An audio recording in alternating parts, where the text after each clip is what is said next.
Hello and welcome back to the channel. Another episode of a Stuntman's Reaction. Today we're going to be looking at a YouTube video from Movies Insider called How Actors Fake Fights in Movies. We're going to take a look and see how accurate what they're teaching or they're saying actually is. So let's hop right in. Okay, so that would be a big reaction.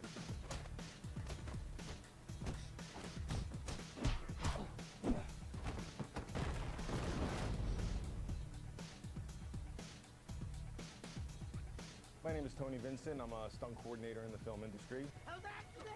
Don't stop. Listen to me.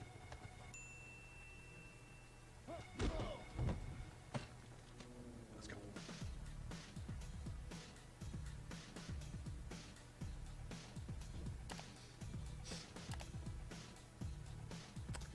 After about 100 This guy looks like he knows what he's or so, doing.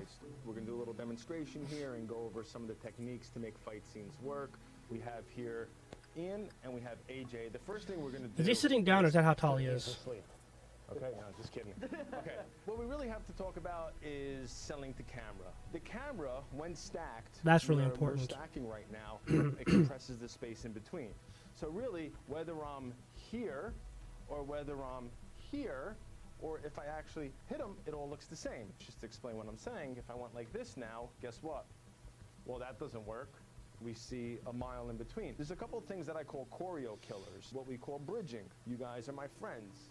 I don't want to hit you in the face. What a lot of people do is they go, I call it bridging. Why? We make it look like it's the Verrazano, okay? Because in our mind, subconsciously, I don't want to hit you. What makes a fight scene work is not the person throwing the punch, it's the person receiving the punch. I always say you want to pretend that there is a pole going through the top of your head and running through your body. So the first thing that happens is your head goes. Once your head goes, your shoulder goes, then your hip and your knee. Now, I'm going to pause right there because what he's saying here is so important, and that's how the body mechanics work when you're hit. Oftentimes you'll see actors or beginner stunt performers too tense, and when they get hit, like they get hit in the face for example, their whole body moves as one unit. They go...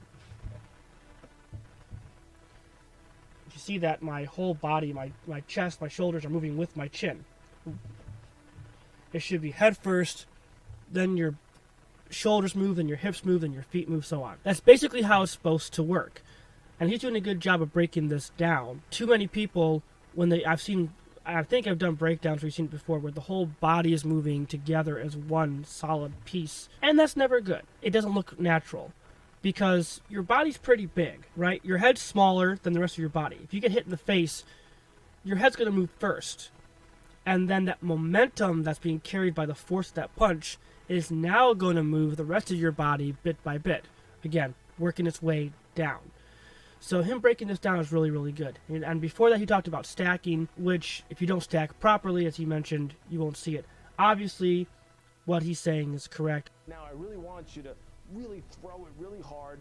Obviously, don't hit me because I have meetings after this. So go ahead. Beautiful. Okay, good. Now do it again. Okay? So that would be a big reaction. You are going to punch him in the face, okay? And then punch him in the stomach. Then what I want you to do is throw a right punch at his ear. Someone's getting workers' comp today. Right. Now again, this is a famous actor. You don't want to hit him, but you don't want to look like you're throwing a little punch. We're going to do a half-speed rehearsal, okay?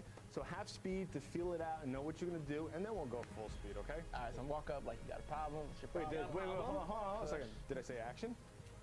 I do find it interesting that he's saying that this person's a famous actor. Depending on the scenario, it might be his stunt double getting punched because his back is to the camera. You're not seeing his face, and you're seeing the other guy's face. In which case, that's probably not going to be... It depends on the situation, too. Did you hire a stunt actor? Did you a stunt performer whose face can't be seen? Those kind of factors. But usually, the lead is not going to have his back to the camera when he's getting punched like this. Just an interesting little side note. Oh, you did not say action. So you just run this My shit on first your time own. on set. Okay. Ready and action. All right, you got a problem? Got a problem, man? Nice and slow. Nice and slow. Boom. Yeah. Bam. Good. Good. This is full speed. Cameras are rolling. Woo. Okay, here we go. Ready and action. What's up, man? You got a problem? You got a problem, man? What's your problem, man?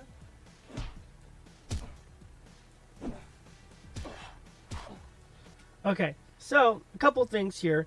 Obviously, these are not professional stunt fighters. These are guys that work for this company that's the insider company that's doing the video. So I get that. But here's the problem that I've been pointing out in previous videos that we can see really clearly here because they're just doing it for fun. They're not doing it seriously. But you can see what I'm talking about here. The lack of intensity. You're seeing, like, even the pushes on each other. When they're pushing each other, it's very like, It's very delicate. It's not intense like you would do if you're really mad at someone and pushing them. This is a great example of how not to stunt fight and how to make it look really bad. Now, I'm going to show you back here one of the punches he throws it's from a side angle, and it's quite obviously a miss. It's quite obviously a miss because he wasn't wide enough. Remember I talked about when you're throwing a punch, you want to go from one end of the frame to the other end of the frame, so that way the person's face, there's space between the face and your fist on both sides. That's how you sell it. So if you take a look here, you will see what I'm talking about. I'll see if I can slow it down when I get to it too. Man, you got a problem? You got a problem, man? What's your problem, man? That one right there. So see where his fist is at right now? His fist right now is on camera left. So the actor is here, the fist is here. It's on this side of his face, as opposed to this side. It should be where the actor with the hat on, it should be where his left shoulder is, that area. So it should come to the right, our right, another foot and a half. So really extend it out there. Because if you watch what happens here, it's going to go this way. It's going to go towards his face and then to the left, and it's not going to pass by his chin. There's going to be space between his fist and the chin. See? There's all that space there. So if I go back again, see right there?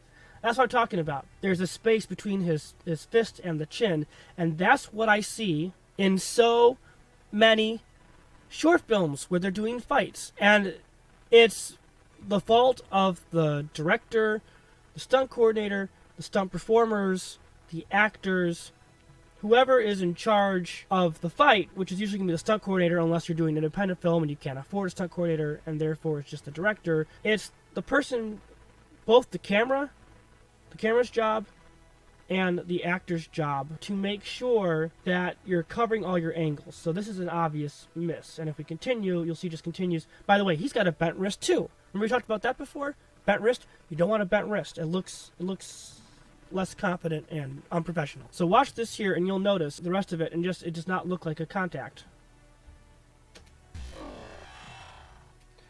So yeah, that's something where you gotta make sure you got your angles covered and stack it properly.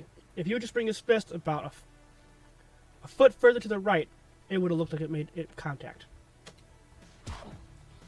Nice, very nice, very nice. Good job, guys. Good. What's your availability next week?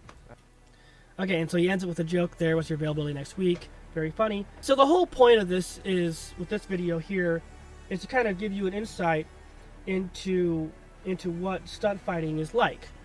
Kind of how they fake it and this idea of stacking and everything. It doesn't go super in depth. The stunt coordinator knows what he's doing. He's obviously a high-level professional working on huge movies. And obviously these guys aren't actors. They're not stunt people at all. But I figured it'd be good to break it down because looking at that, I can break down for you in a better sort of way, as far as fighting goes, what makes it look bad. And those are the perfect examples of that.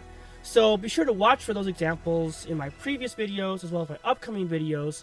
And if you're watching other action shorts or feature films, because it does happen sometimes even on big budget films, watch for those misses, watch for those things, those elements, to see what could be improved about them. And if you're going to make your own action films or fight scenes or whatever, make sure that you're catching those mistakes and you're fixing them so that way you have the best quality possible. Intensity, proper stacking, proper reactions, All those things are very, very important, and going 100%. And what I mean by that is when you're reacting to getting hit, don't be like, really sell it. Give it 100% of your effort. But especially when you're doing falls, if you know how to fall properly, make sure you're giving your fall 100%. You're going for it all the way, not going at it without energy, without commitment. Commitment's so important. So this is a really short video today, guys. I hope you found it educational for you, and you can take some of these things and apply them to your project.